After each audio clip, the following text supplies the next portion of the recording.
This is the Roxanne Show. Get ready. It's time to rise.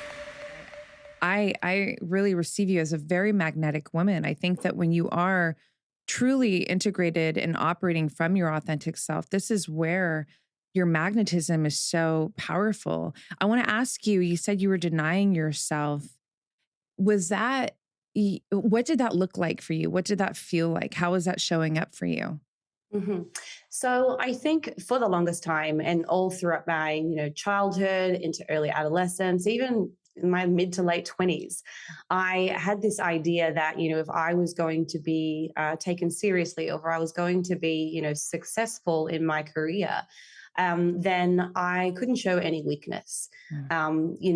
If you are, strong and, you're going to be successful, then you need to kind of, it was almost like I told myself that I had to be strong and, unbreakable all the time. Mhm. And that's just so untrue.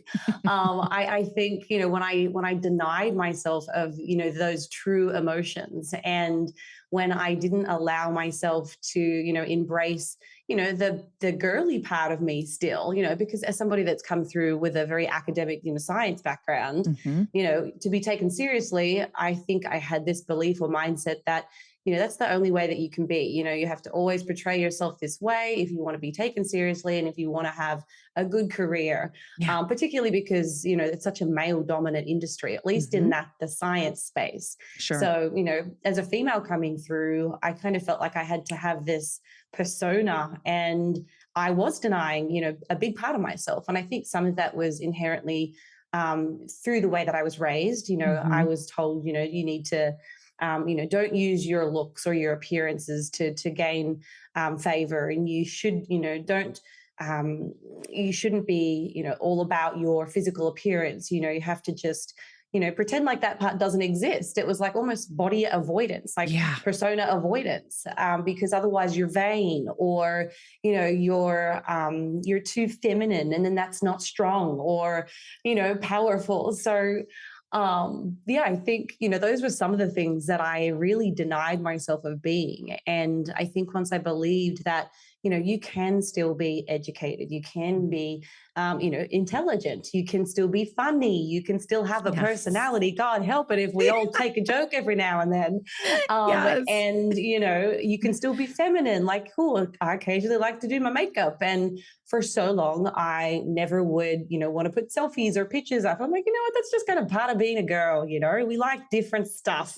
So Yes. I don't have to keep trying to be a dude on social media. If I want to put something pretty up, I'm going to put it up. So Yes. yeah, I'm like, it I doesn't mean that love you it. can't be these things. And I think women, especially, we just have extra talent. I honestly, I'm sorry to the dudes that are listening to this if they are. But I got to say, I think women can be just as smart. And I think we also have these other creative gems built into us that men maybe don't possess. So we're kind of cool. I fully agree with you. We are really cool. And I think that there's so much more power when, everybody has masculine and feminine energies within us, right? And it's a big part of the conversation with me. I believe that we are most powerful when these two energies are operating in harmony. And Mhm. so it feels like part of your journey in this particular area of conversation right now is that you were almost operating in like a hyper masculine state, which by the way is so common for a lot of women, especially driven women. I mean, I know I had that, in certain aspects of my life as well. However, that in society, like straight up, I mean, even if you look at the way scheduling is and just the way that we're the hustle culture, it's like do, do, do. And so I often, my framework around it is the heart is the being, it's the feminine, the mind is the doing, and it's the masculine. And Mhm. we cannot always be in the doing because then we depart from the being. So it feels like to Mhm. me that you got to a place, and I actually want to tease that out a little bit more, but you got to a place within yourself where you're like, no, I'm going to I'm going to integrate more of the being that I actually am. And I can still do my powerful doing. And in fact, probably even show up more powerful in that way because now you're whole. Yeah, absolutely.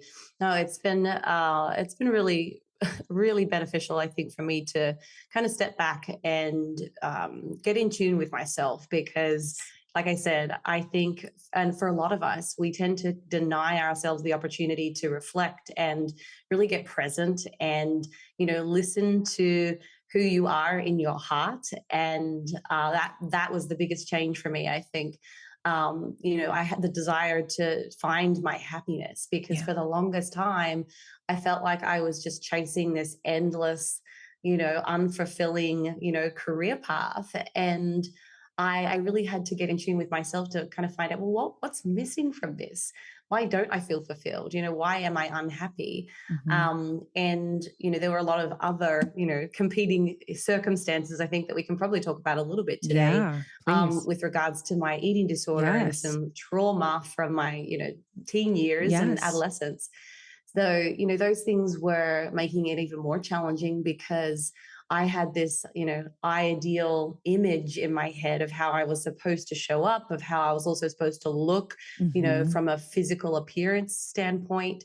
And I had to do a lot of work on me before things actually kind of clicked and started working. And that started Yeah. with, you need to get through this eating disorder, Yeah. and that really meant, let's go back. You got to go way back to see where this started from, because the eating disorder, come to find, is really a symptom Mhm. of my trauma. Mhm. And the eating disorder was a way for me to control the chaos that was going on, in my environment. It was a way of me controlling or staying, I guess, in my physical body. I don't want to say that I was present. I was very much detached and dissociated from my conscious self for Sure. a number of years.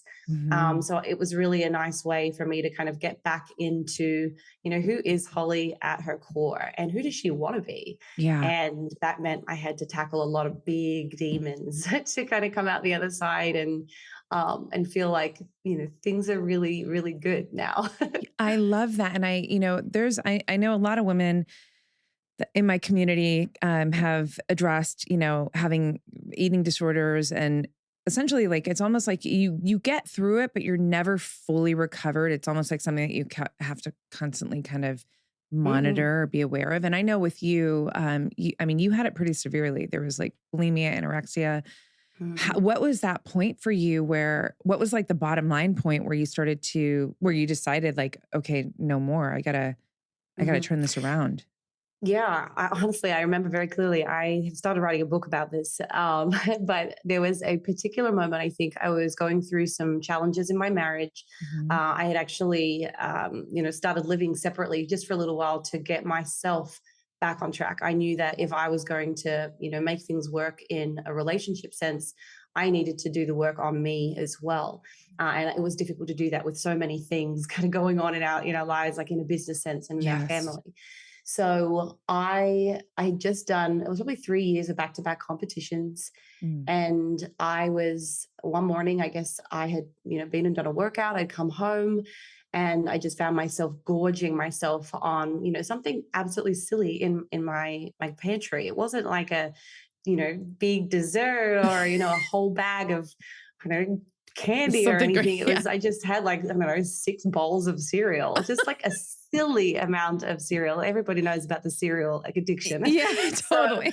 yeah, I mean, I can laugh at all this now, but my gosh, I Yeah. remember, shortly after that, and I felt, just physically so uncomfortable. And, it just made me really upset because I was like, I've just gone and worked so hard. I did have a really good training session. Mhm. What is wrong with me is kind of what I found myself saying. It's like, when is this eating disorder going to leave me? Yeah. And I proceeded to purge. I remember sitting on the bathroom floor and I just had tears just rolling down my eyes and my face. And I remember just thinking, like, will I ever be free of this? Like, Mm. will I ever not have this disorder?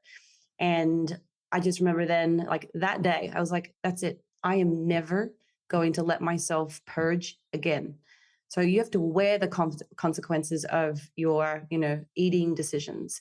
Yeah. And when I started, when that became an off limits, there's no compensation in this method anymore. And I never did. I never did it once after that Wow. time. Wow. So I went through a period where I did gain a lot of weight, but I would not let myself purge as a means of compensating. So that was like step number one. Yeah. I set a really hard boundary with myself. And then I think that forced me to get real with my feelings. It was, well, what's driving me to eat right now? Is this an environmental cue? Is it a biological cue? Is it a social cue? Is it, an emotional cue? So I had to really think about those four things, like why. Sometimes it was physiological hunger. Sure. Because, I was dieting and competing. And kind of that's something that happens pretty chronically when you're a competitor. But then other times, it would be very much emotional. It was something, triggered a sad emotion, or I was unhappy, or I felt unheard, or I felt disrespected. And it was kind of chronic. It was always an emotional thing. And then I started having to look at my lifestyle, what's going on in my circle of friends, my relationships, my career, like who are the people that are influencing these emotions? And that was when a lot of things had to change. Yes. So I started working through the emotional eating and was able to identify what triggers were contributing to that. For a long time, I oscillated in weight. I think I went up by like 20 pounds in one period.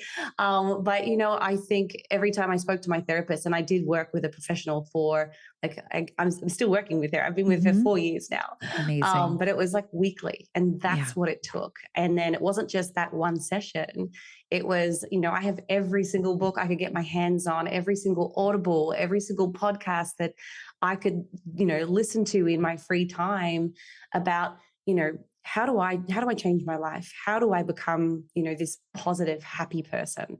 How do I free myself of this feeling that I have to be perfect all the time? How do I have to free myself of the feeling of, inferiority? How do I stop comparing? So it was so intentional.